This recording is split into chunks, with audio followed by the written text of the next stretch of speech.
الحمد لله رب العالمين، وصلى الله وسلم وبارك وأنعم على عبده ورسوله محمد وعلى آله وصحبه أجمعين في هذا اليوم الاثنين 9 من ربيع الأول لعام 1442 للهجرة، الموافق 26/10/2020.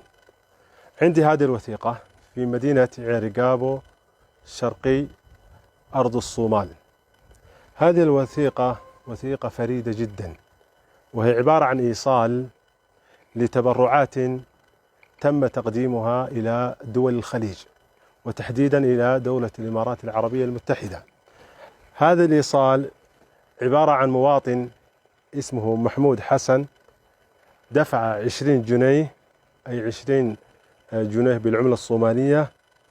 سبب الدفع هو إيصال معونة إلى الدول العربية، إيصال معونة إلى دول عربية. وهذه ورقة أو الوثيقة تعود إلى 25/10/72 ميلادي، يعني تقريبا 48 سنة من الآن، 28 سنة 48 سنة إلا يوم واحد.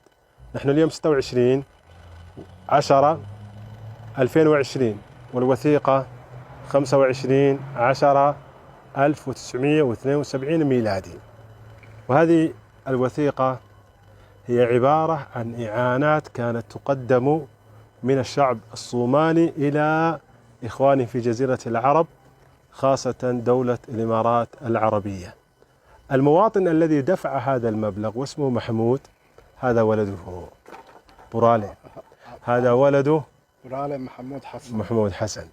الوثيقة هذه كانت تعود إلى والد برالي، وهي كانت محفوظة عنده، عثرنا عليها اليوم في هذا التاريخ المذكور في مدينة عيرقابو إقليم سناق جمهورية أرض الصومال.